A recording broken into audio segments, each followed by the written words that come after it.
Hello guys, আমি রাফি আর আপনারা দেখছেন রাফিজ ইংলিশ। ইংরেজি শেখার আরও একটি চমৎকার ক্লাসে আপনাদের সবাইকে স্বাগতম। আজকের ক্লাসটি অত্যন্ত গুরুত্বপূর্ণ, কারণ আজকে আমরা শিখব উ ভাওয়েলটি কখন আ বা আকারের মতো সাউন্ড দিয়ে থাকে। তাই এই ভিডিওটি মনোযোগ দিয়ে শেষ অবধি দেখতে হবে। তাহলে চলুন শুরু করা যাক। আমরা সবাই জানি যে উ বর্ণটি উ বা উকারের জন্য ব্যবহৃত হয়, তাই তো। কিন্তু এই উ বর্ণটি আবার কখনো কখনো আ বা আকারের জন্য ব্যবহৃত হয়। আজকে আমরা সেটাই শিখব। মনে রাখবেন, উ বর্ণটি আ বা আকার হওয়ার জন্য নির্দিষ্ট কোনো নিয়ম নেই, কিন্তু নির্দিষ্ট কিছু শব্দ আছে। শুধুমাত্র এসব শব্দের মধ্যেই উ বর্ণটি আ সাউন্ড দিয়ে থাকে। এখন আমরা সেই শব্দগুলোই শিখব, ঠিক আছে? যেমন কাম। তো দেখো, এই শব্দটির প্রথমেই আছে সি, তাই সি এর পরিবর্তে এখানে নিতে হবে ক। কারণ আমরা জানি যে সি এর পরে উ থাকলে সি এর উচ্চারণ ক হয়ে যায়। তারপরে উ আছে, যার জন্য নিতে হবে আকার। তাহলে সি এবং উ মিলে হয়ে গেল কা। তারপরে এম আছে, সেজন্য নিয়ে নিলাম ম। তাহলে সি ও এম মিলে হলো কাম। এখন দেখো, সবার শেষে ই আছে, তাই এখানে ই বর্ণটা সাইলেন্ট থাকবে, অর্থাৎ এখানে ই এর কোনো সাউন্ড হবে না, ঠিক আছে? কেননা এই নিয়মটা তো আমরা গত ক্লাসেই শিখেছিলাম যে শব্দের শেষে ই থাকলে ওই ই এর কোনো সাউন্ড হয় না। তাহলে সি ও এম ই একত্রে মিলে হবে কাম। বোঝা গেল? কোনো সমস্যা নেই তো বুঝতে? কাম মানে হলো আসা বা হওয়া। নেক্সট শব্দ মাদার। তো দেখো, এই শব্দটির প্রথমেই পেলাম এম, তাই এম এর পরিবর্তে নিতে হবে ম। এটা তো আমরা সবাই জানি, তাই তো। এখন দেখো, এম এর পরে উ আছে, যার জন্য এখানে নিতে হবে আকার। তাহলে এম এবং উ মিলে হয়ে গেল মা। তারপরে টি এবং এইচ আছে একসাথে, যার জন্য নিতে হবে দ। কারণ আমরা জানি যে টি এইচ এর পরে ই থাকলে টি এইচ এই বর্ণ দুটি মিলে দ সাউন্ড দিয়ে থাকে। তারপরে ই আছে, সেজন্য এখানে নিতে হবে আকার।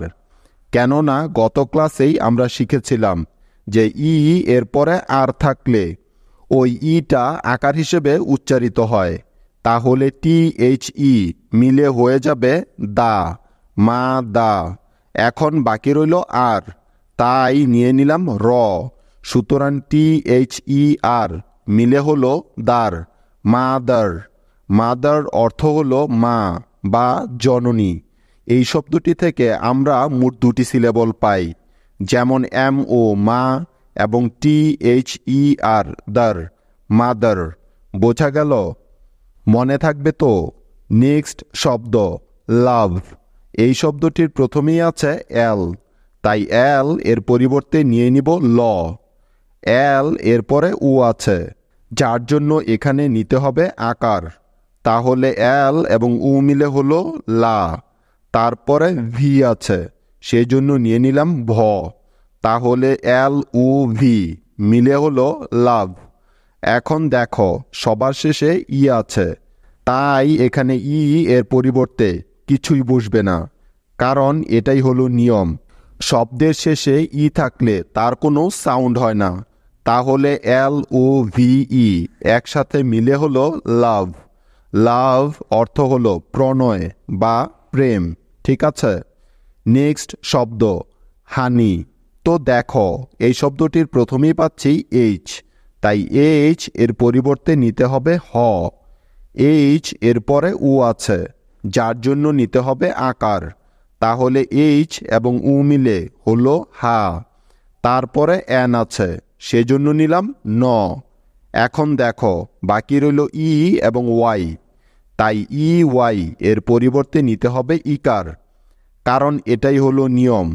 মনে রাখবে, শব্দের শেষে ই ওয়াই একত্রে থাকলে ওই ই ওয়াই সবসময় ইকার এর সাউন্ড দিয়ে থাকে। তাহলে এন এবং ই ওয়াই মিলে হয়ে যাবে নি, হানি। হানি অর্থ হলো মধু বা শেহেদ। সুতরাং এই শব্দটি থেকে আমরা মোট দুটি সিলেবল পেলাম, যেমন HO হা এবং NEY নি, হানি। ঠিক তো? তাহলে চলো পরবর্তী শব্দটি দেখে নেওয়া যাক। নেক্সট শব্দ মানি। এই শব্দটির প্রথমেই আছে এম, তাই এম এর জন্য নিলাম ম। এম এর পরে উ আছে, যার জন্য নিয়ে নিব আকার। তাহলে এম এবং উ মিলে হয়ে গেল মা। তারপরে এন আছে, সেজন্য নিয়ে নিলাম ন। এখন দেখো সবার শেষে বাকি আছে ই এবং ওয়াই, তাই ওয়াই এর পরিবর্তে নিতে হবে ইকার। কারণ এই নিয়মটা আমরা একটু আগেই শিখলাম, তাই না? তাহলে এন এবং ই মিলে হয়ে গেল নি, মানি। মানি অর্থ হলো টাকা বা সম্পদ। বোঝা গেল? এই শব্দটি থেকেও আমরা মোট দুটি সিলেবল পাই, যেমন এম ও মা এবং NEY নি, মানি। ঠিক আছে? এখন চলো বাকি শব্দগুলো ভালো করে মুখস্থ করে নেওয়া যাক। শুধুমাত্র এই শব্দগুলোতে উ বর্ণটা আকার হিসেবে বসে থাকে, যেমন above, another, other, brother, come, cover, done, dozen, glove, government, honey, love, mother, Monday, money, month, oven, shovel, some, worry, one. এই শব্দগুলি মুখস্থ করে নিলেই উ এর আ সাউন্ড নিয়ে তোমাদের আর কোনো সমস্যাই থাকবে না, কারণ এই শব্দগুলি ছাড়া অন্য কোনো শব্দে উ বর্ণটা আকার হিসেবে বসতে পারে না। ঠিক আছে? বুঝতে পেরেছ? এখন তোমাদের কিছু হোমওয়ার্ক দেয়া যাক। তোমাদের আজকের প্রথম হোমওয়ার্কটি হল COVER, দ্বিতীয় হোমওয়ার্কটি হল DONE এবং সর্বশেষ হোমওয়ার্কটি হল MONTH। এখন তোমাদের কাজ হলো এই শব্দগুলির বাংলা উচ্চারণগুলো লিখে আমাকে দেখানো। আমি দেখব যে তোমরা কে কে বুঝতে পেরেছ। আজ এখানেই শেষ করছি, দেখা হবে কালকে।